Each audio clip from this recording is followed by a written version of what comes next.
अहद ए इश्क का सिलसिला शुरू हुआ, तुम मेरी धड़कनों की हर सांस बनने लगी। सांसों के धागों से स्नेह की माला पिरोने लगी। सुकून हवा से दिल में फूल खिलने लगा। नमस्कार, मैं राजीव कुमार। आज किसी खास मुद्दे पे बात नहीं करने आया हूँ, लेकिन एक लोकतांत्रिक ढांचे में जो सबसे खास होता है उस पर बात करने आया हूँ। वोट का महत्व। लोकसभा चुनाव चल रहा है, पहले चरण का मतदान हो चुका है, बाकी 6 चरण में मतदान अभी होना बाकी है। 1 जून तक मतदान की प्रक्रिया पूरी हो जाएगी। 4 जून को मतगणना होना है। किसी भी लोकतांत्रिक ढांचे में लोकसभा चुनाव का काफ़ी महत्व होता है, और इस चुनाव में एक वोट का महत्व देश के एक एक नागरिक के लिए बहुत महत्व रखता है, मायने रखता है। ये न सिर्फ देश की तकदीर बदलने वाली ताकत है, वोट की ताकत, बल्कि बतौर एक एक नागरिक का भविष्य, वर्तमान, सब कुछ निर्धारित करता है एक देश में एक नागरिक के तौर पर। हमारे राजनीतिक सिस्टम में अब तक वोट के महत्व को आम लोग उस रूप में नहीं समझ पाए हैं जिस रूप में समझना चाहिए। वोट सिर्फ ये नहीं है कि वोट मतदान जिस दिन वोटिंग हो रही है उस दिन जाकर एक बटन ईवीएम दबा है, पहले बैलेट पेपर से होता था तो ठप्पा मारा है। ये काफ़ी महत्वपूर्ण होता है, और इसका निर्धारण कैसे हो, हम किस पार्टी को दें, किस नेता को दें, किस उम्मीदवार को दें, किस प्रत्याशी को दें, ये सारी चीजें वोट देने की प्रक्रिया में शामिल होती है। और इसी से एक सवाल उठता है कि क्या हमारे देश में आम लोग, सामान्य लोग, कॉमन पीपल वोट के इस महत्व को समझते हैं वास्तविक तौर से। वोट किन्हें देना चाहिए, किन उम्मीदवारों को देना चाहिए, किस दल को देना चाहिए, इसके बारे में वोट देने के पहले मन में चिंतन करते हैं। क्या हमारा पॉलिटिकल सिस्टम उस रूप में पिछले 75-76 साल में तैयार हो पाया है? 1951, 1952 में अक्टूबर से फरवरी के बीच में देश में पहला लोकसभा चुनाव, उसके बाद से 17 लोकसभा चुनाव पहले हुआ था, और ये मौजूदा चुनाव 18वीं लोकसभा चुनाव हुआ। तो क्या अब तक हम इस वोट के महत्व को, वोट देने के फैक्टर को डिसाइड कर पाता है कोई कॉमन आदमी? इस पर कितनी लंबी हम लोग छलांग लगाएं? या तो सिर्फ काउंटिंग, या तो सिर्फ वोटिंग के दिन गए और बिना सोचे समझे दे दिए, या हर आदमी, हर वोटर वोट देने के पहले क्या इस पर मंथन करता है? इस रूप में हम अपने सोसाइटी को तैयार कर पाए हैं? बतौर सिटीजन क्या हम खुद तैयार हो पाए हैं? वोट में 2 चीज़ों की महत्वपूर्ण भूमिका है। पहला, जो राजनीतिक तंत्र यानी राजनीतिक पार्टियां, नेता जो माहौल तैयार करते हैं, उसके आधार पर कोई वोटर वोट दे दे। दूसरा है कि वोटर अपनी वोट के ताकत को समझे, और वोट किसे देना है उसके पहले अपनी ज़रूरत को समझे और इस पर मंथन करे, उसके आधार पर वोट दे। हमेशा ही एक वोटर के तौर पे किसी भी सिटीजन को बहुत सारी बातें सोचनी चाहिए अपनी इस ताकत का इस्तेमाल करने के लिए। इस बात से सब लोग बखूबी परिचित हैं कि भारत उन देशों में है जहां संविधान के लागू होने के साथ ही देश के हर नागरिक को बिना किसी भेदभाव के वोट देने का पावर मिल गया। एक सर्टेन एज होने के बाद देश में हर नागरिक, पहले 21 साल की उम्र थी, अब 18 साल है, सब लोग ये जानते हैं। पॉलिटिकल सिस्टम में अभी भी बहुत सारी खामियां हैं। डेमोक्रेटिक ढांचे में 3 तरह के डेमोक्रेसी का महत्व होता है। एक पॉलिटिकल डेमोक्रेसी, एक सोशल डेमोक्रेसी, और एक इकोनॉमिकल डेमोक्रेसी। इन तीनों पैमाने पे हम इन आज़ादी के बाद और संविधान लागू होने के बाद कहाँ तक पहुँचे हैं, ये एक महत्वपूर्ण प्रश्न है जिस पे व्यापक चर्चा की ज़रूरत है। तभी हम समझ पाएंगे कि वोट का महत्व क्या होता है एक सिटीजन के लिए, कॉमन सिटीजन के लिए, गरीब से गरीब लोगों के लिए। जहाँ तक पॉलिटिकल डेमोक्रेसी है, शुरू से एक डिस्कोर्स चलाया जाता रहा है कि भारत में पॉलिटिकल डेमोक्रेसी संविधान लागू के होने के साथ ही लागू है। हालांकि मेरा मानना है कि पॉलिटिकल डिस्कोर्स, पॉलिटिकल जो डेमोक्रेसी है, उसमें भी अभी हमें लंबी दूरी तय करनी है। कैसे? पॉलिटिकल डेमोक्रेसी का मतलब क्या है? अभी तक लोग समझते हैं, आम लोग या बड़े बड़े विद्वान जन भी इसी को पॉलिटिकल डेमोक्रेसी का लिमिटेशन मान लेते हैं कि हर लोग को वोट डालने का अधिकार है, हर लोग को चुनाव लड़ने का अधिकार। जो भी वोटर मतदाता हैं वो वोट डाल सकते हैं सर्टेन एज के बाद, और जो भी चुनाव लड़ने के लिए एक एज है उसको पूरा करते हैं, कुछ और जो क्वालिफिकेशन है उसको पूरा करते हैं, तो चुनाव लड़ सकते हैं।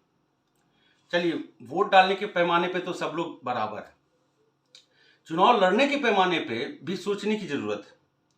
क्या उस तरह का पॉलिटिकल सिस्टम डेवलप हुआ है जिसकी वजह से ये कहा जाए कि यहाँ के हर लोग, मैं 3 तबके की बात लेता हूँ, एक तो ऐसा तबका है भारत में जो बेहद गरीब है, और एक तबका है जो मिडिल क्लास है, इसमें भी कई तरह के क्लास हैं, और एक तबका है जो काफ़ी समृद्ध है आर्थिक रूप से। इसी तरह से पॉलिटिकली भी तबका है भारत में, पॉलिटिकली कुछ बहुत पावरफुल हैं, पॉलिटिकली कुछ बहुत वीक हैं। तो जो ये पॉलिटिकल डेमोक्रेसी है उसका सिर्फ एक हिस्सा हम अभी तक प्राप्त कर सके कि हर लोग वोट देने के भागी हैं, सबको अधिकार है। 18 साल के ऊपर जितने लोग हैं सब वोट देने के अधिकारी। लेकिन क्या हम वैसी व्यवस्था बना पाए हैं कि हर लोग, कॉमन पीपुल या गरीब से गरीब भी चुनाव देश में लड़ सके? नहीं, इस पे काम करने की जरूरत है। वो कैसे आएगा? दिन प्रतिदिन पैसे का महत्व चुनाव लड़ने में बढ़ते जा रहा है, प्रैक्टिकली और थियोरिटिकली दोनों।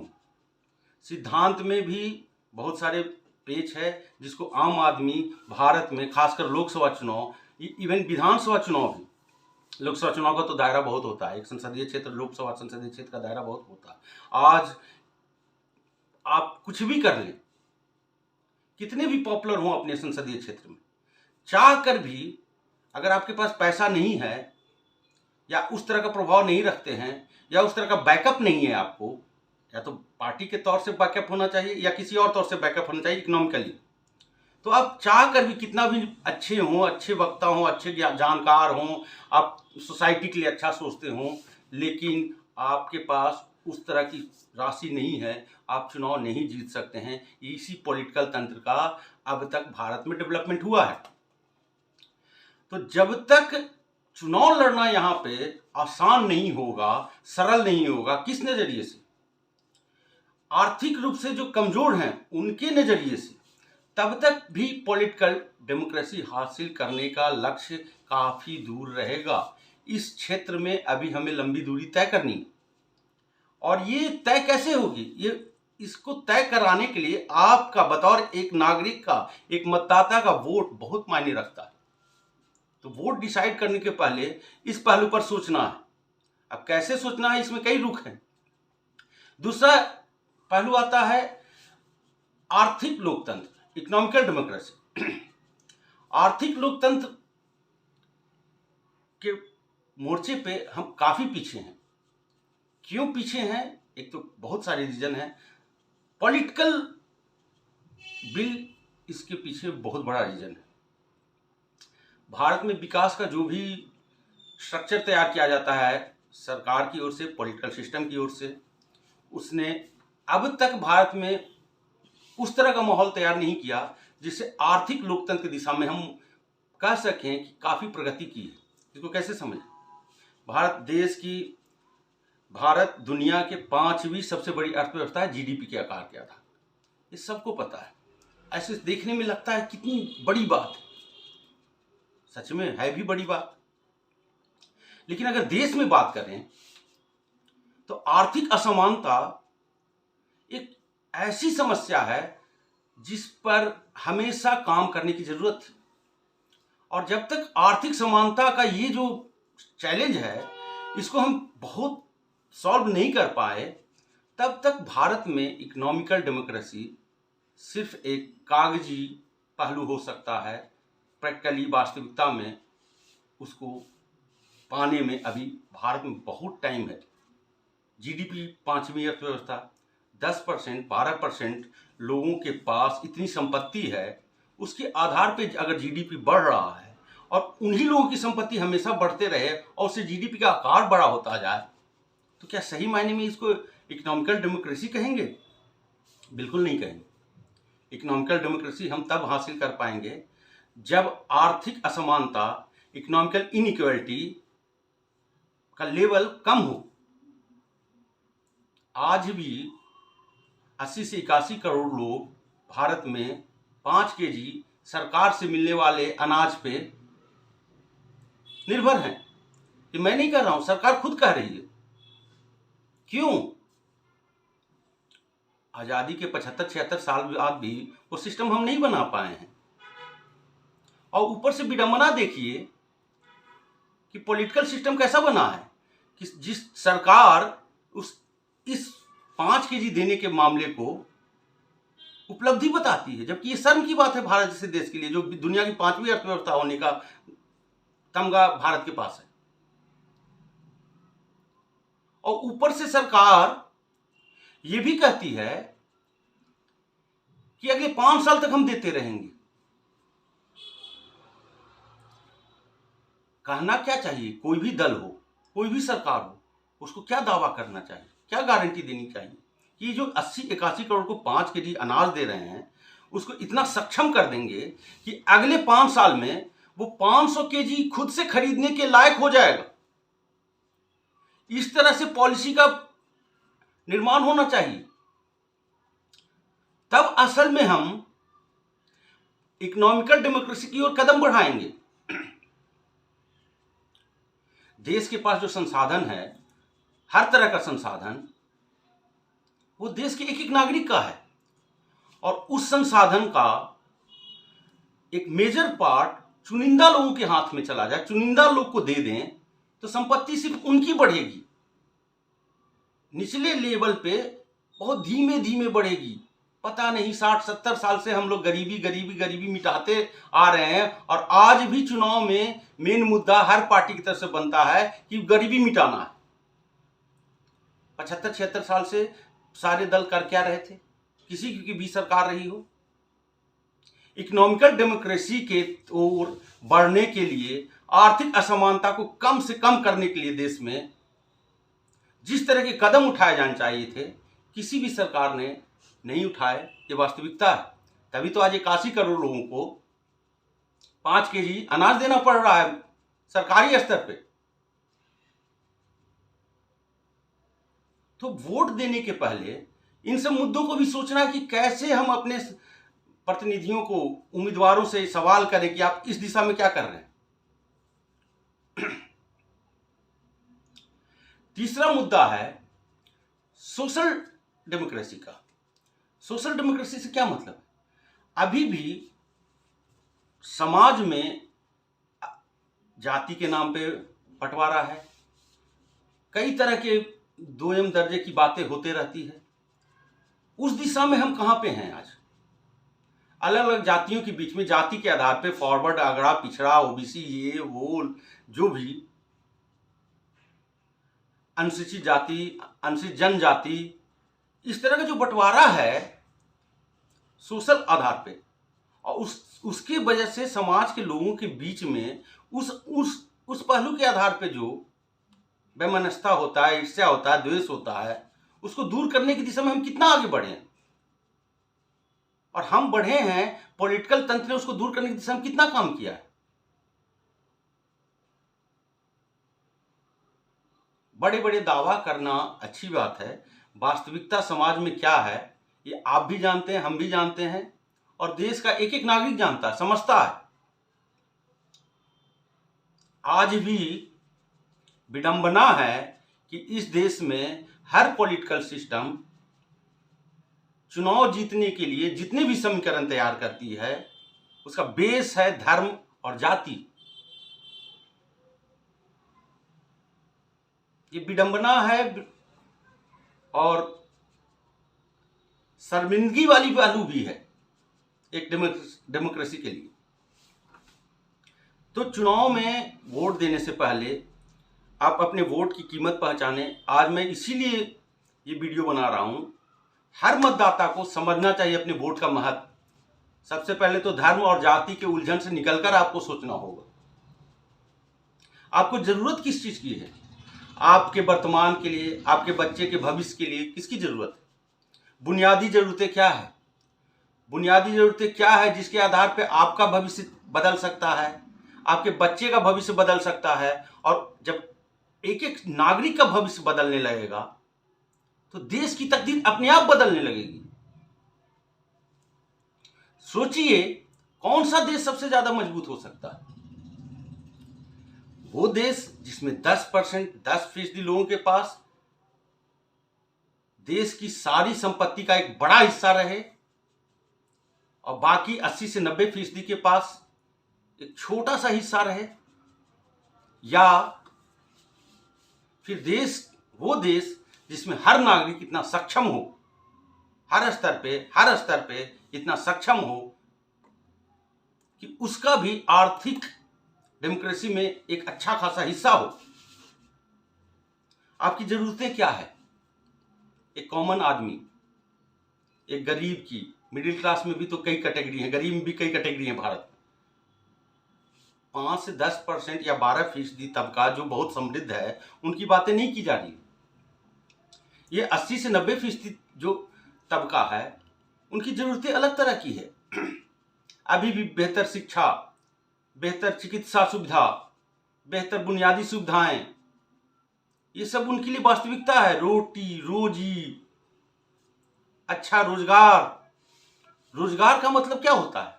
बेरोजगारी कई तरह के होते हैं भारत में। एक तो बेरोजगारी ही बहुत बड़ी समस्या है, और जो रोजगार कर रहे हैं वो क्या वास्तविकता में वही रोजगार है, ये भी सोचने की जरूरत है। अपने शिक्षा के आधार पे उसको जितना मिलना चाहिए था रोजगार से, क्या वो मिल रहा है? ये सब पहलू सोचकर, महंगाई से कितने गरीब के लोग त्रस्त हैं, मिडिल क्लास के लोग त्रस्त हैं, इन सब पहलू को चुनाव के समय सोचना है। ये बहुत इंपॉर्टेंट महत्व का समय है। ये समय निकल गया तो फिर 5 साल तक आम आदमी के लिए, गरीबों के लिए, मिडिल क्लास के लिए चुपचाप एक मजदूर की तरह, जो देश के चुनिंदा समृद्ध लोग हैं, जो देश के चुनिंदा राजनीतिक रूप से ताकतवर लोग हैं, उनके लिए एक मजदूर की तरह काम करने के अलावा कोई उपाय नहीं होता। आप कुछ नहीं कर पाइएगा। ये देश की सच्चाई है, विडंबना भी है। चुनाव ही एक टाइम होता है, 2-3 महीने का टाइम होता है, जिसमें आप अपनी बातें पॉलिटिकल सिस्टम्स के सामने रखने को तैयार होते हैं और सामने वाला आपको सुनने को तैयार होता है। बाकी 4 साल, 7 महीने, 8 महीने आपको कोई नहीं सुनेगा। आप इंतजार करो। चुनाव वोट देने से पहले सोचें, पिछली बार फला पार्टी ने क्या वादा किया था, पिछली बार फला जिसकी सरकार बनी उसने क्या वादा किया था। उसके पहले कोई न कोई पार्टी बदल लोकतंत्र है ही, कोई किसी न किसी दल की सरकार बनेगी।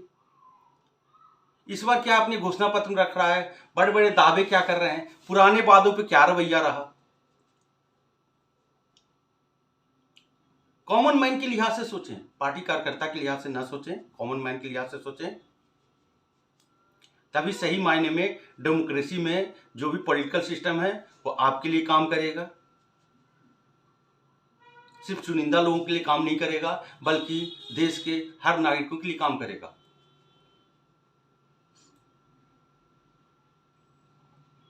जाति और धर्म का उलझन, राजनीतिक उलझन भारत में एक बड़ी समस्या है, और इससे निकलने का रास्ता सिर्फ आपका वोट है। आपको दिखाना है कि बहुत हो गया, बहुत सालों तक जाति और धर्म में उलझाए रखे। जाति और धर्म के आधार पे अब राजनीतिक समीकरण बनाना बंद करो। सोशल सर्विसेज का इंप्लीमेंटेशन बंद करो। देश के हर नागरिक के बारे में सोचने की नीति बनाओ, देश के हर बच्चे के बारे में सोचने की नीति बनाओ।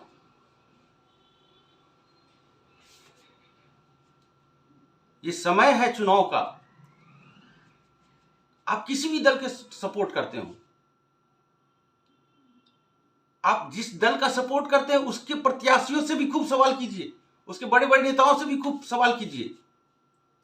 मैं ये नहीं कह रहा हूं कि आप फला पार्टी को वोट दें या फला पार्टी को वोट दें, जिस भी पार्टी का सपोर्ट करते हैं पूछे, उनके बाद गारंटी लें कि पिछली बार जो वादा किए थे अगली बार नहीं करोगे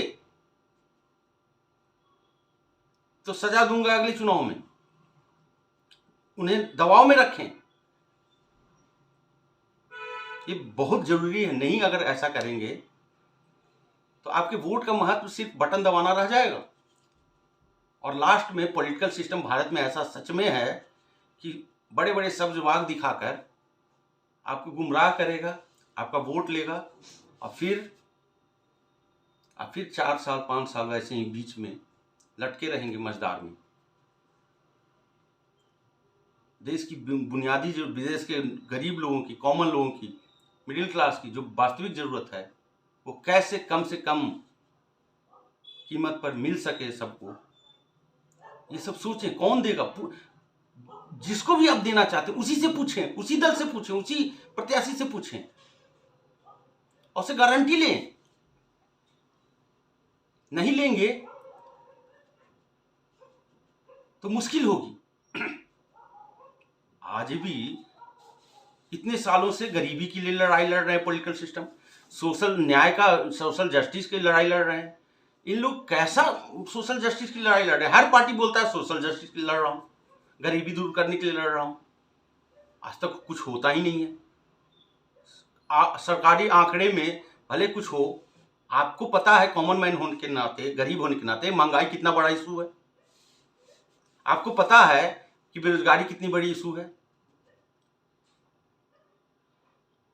बिहार के लोगों को यह पता है कि बिहार की स्थिति क्या है। बिहार पे किसी और दिन विस्तार से मैं बनाऊंगा वीडियो। बिहार में वोटिंग फर्स्ट फेज में इतना कम हुआ, ऐसे हमेशा ही कम होता है। क्यों होता है? क्यों ऐसा क्यों होता है? क्योंकि वहां के अधिकांश लोग बड़े पैमाने पे बाहर हैं। किस लिए? नौकरी के लिए, मजदूरी के लिए, कोई फैक्ट्री में काम करने के लिए, कोई नौकरी करने के लिए, कोई किसी और वजह से, क्योंकि वहां बुनियादी सुविधाओं का अभाव है। तो इस पे मैं किसी और दिन बिहार पे बनाऊंगा। वोट देने से पहले हर नागरिक सोचें, जाति और धर्म के उलझन से नहीं निकलेंगे तो इन राजनीतिक दलों के लिए, तमाम दलों के लिए, मैं किसी एक दल की बात नहीं कर रहा हूं, तमाम दलों के लिए राजनीति करना बहुत आसान होगा, चुनाव जीतना बहुत आसान होगा, बिना आपके लिए, कॉमन लोगों के लिए अधिक से अधिक मेहनत किए। कि बजाय लोकतंत्र में सरकार पर, राजनीतिक सिस्टम पर कॉमन लोग का हमेशा दबाव होना चाहिए। और दबाव कैसे बनाएंगे? हमेशा पूछते रहें, सवाल करते रहें, समस्याओं को उजागर करते रहें। कोई भी व्यवस्था बेहतर कैसे होती है, उसकी खामियां जब तक आम जनता अपने जनप्रतिनिधियों के सामने जब तक नहीं रखेगी, व्यवस्था जनप्रतिनिधि 100% सही नहीं कर पाएंगे। उनको तो अच्छा है ना, नागरिक समझ लोगों की कम हो, संवैधानिक समझ लोगों की कम हो, छोटे छोटे चीजों से ही खुश हो जाएं लोग, तो उनको राजनीति करना आसान है। देश के सारे लोगों को नागरिक समझ हो जाए, नागरिक अधिकारों का समझ हो जाए, संवैधानिक अधिकारों की समझ हो जाए, तो पॉलिटिकल पार्टीज को राजनीति करने में ज्यादा मेहनत करनी होगी, सरकार को और ज्यादा काम करना होगा, क्योंकि उन्हें पता होगा कि अगले चुनाव में मुझसे जनता सवाल पूछेगी कि वादा किया था, ये नहीं हुआ, ये नहीं हुआ। हम लोग दूसरे दिशा में जा रहे हैं क्या? पॉलिटिकल सिस्टम ने ऐसा एक माहौल तैयार कर दिया है कि जनता को ही, आम जनता को ही अस्थायी कार्यकर्ता बना दिया। अब जनता जनता को ही जवाब दे रही है। अरे अभी समय है, नेताओं से सवाल पूछिए, सवाल उठाइए, जनता जनता को मत जवाब दीजिए। जनता तो एक दूसरे को मुद्दा बताइए, अपनी अपनी समस्याएं बताइए और मिलजुल कर ये सवाल रखिए अपने प्रतिनिधियों के साथ, हर दल के प्रत्याशियों के साथ। जब तक भारत में सही मायने में पॉलिटिकल डेमोक्रेसी, इकोनॉमिकल डेमोक्रेसी और सोशल डेमोक्रेसी का अगला स्तर हम नहीं पाएंगे, भारत सही मायने में विकसित राष्ट्र नहीं बन सकता है। जीडीपी बढ़ते रहेगी, बड़ी संसाधन है, जनसंख्या है हमारे पास, संसाधन भी भरपूर है, तो चुनिंदा लोगों की संपत्तियां बढ़ती रहेगी और जीडीपी बढ़ते रहेगा। लेकिन देश के एक एक लोगों की तकदीर नहीं बदलेगी। देश के एक एक लोगों की तकदीर बदलेगी तब जब राजनीतिक तंत्र को आप मजबूर करेंगे, उसके लिए सवालों से, मुद्दों को बताकर, समस्याओं के लिए उनको जिम्मेदार ठहराकर, पॉलिटिकल अकाउंटेबिलिटी तय करके, चुनाव कम टाइम पॉलिटिकल अकाउंटेबिलिटी तय करने का होता है, गवर्नमेंट की अकाउंटेबिलिटी तय करने का होता है। और इन सब चीज को तय करके निर्णय लीजिए कि वोट किसे देना है। जिसे भी देना है आपका अधिकार है, आपको देना है, लेकिन इन सब चीजों को सोचते हुए देना है। बहुत बहुमूल्य समय होता है ये लोकसभा का चुनाव। हर चुनाव इंपॉर्टेंट होता है, लेकिन लोकसभा का चुनाव सबसे ज्यादा बहुमूल्य होता है। इन सब पहलुओं पर मेरी गुजारिश है कि ज्यादा से ज्यादा लोग सोचें और मेरे इस वीडियो को अगर आप लोग पसंद करते हैं तो शेयर करें, ताकि ज्यादा से ज्यादा लोग तक इस तरह से सोचने की समझ विकसित हो। आज जरूरत है देश में कॉमन लोग को, गरीबों को समझाने की कि लोकतंत्र में सही लोकतंत्र क्या होता है। सिर्फ वोट दे देना लोकतंत्र नहीं होता है। इन सब पहलुओं पर सोचें और मेरा वीडियो पसंद आए तो लाइक भी करें। मेरी आवाज़ इसी तरह से स्वतंत्र रहे, बुलंद रहे, तो मेरे चैनल को सब्सक्राइब करते रहें, मेरे वीडियो को शेयर करें। और हमेशा मेरी कोशिश होगी कि नागरिक अधिकारों का ही मुद्दा उठाऊंगा, संवैधानिक अधिकारों का ही मुद्दा उठाऊंगा, कॉमन पीपुल का मुद्दा उठाऊंगा, गरीब हूँ, मिडिल क्लास हूँ, इनका ही मुद्दा उठाऊंगा। और पॉलिटिकल सिस्टम को देश में बेहतर बनाने के लिए ही हर मुद्दा मैं जरूर उठाऊंगा। लेकिन इसके लिए जरूरी है कि आपका भी सपोर्ट मुझे मिले। मुझे सब्सक्राइब करें, मेरे चैनल को सब्सक्राइब करें, तभी मेरी आवाज़ स्वतंत्र रह सकती है, बुलंद रह सकती है। आज के लिए इतना ही। जाते जाते हमेशा की तरह एक खूबसूरत एहसास, मेरी जुस्तजू को तुमसे मकाम मिल गया, मेरे अरमानों को तुमसे किनारा मिल गया, मेरी रूह को तुमसे रूहानियत मिल गई, मेरी चाहत की शिद्दत को मंजिल मिल गई।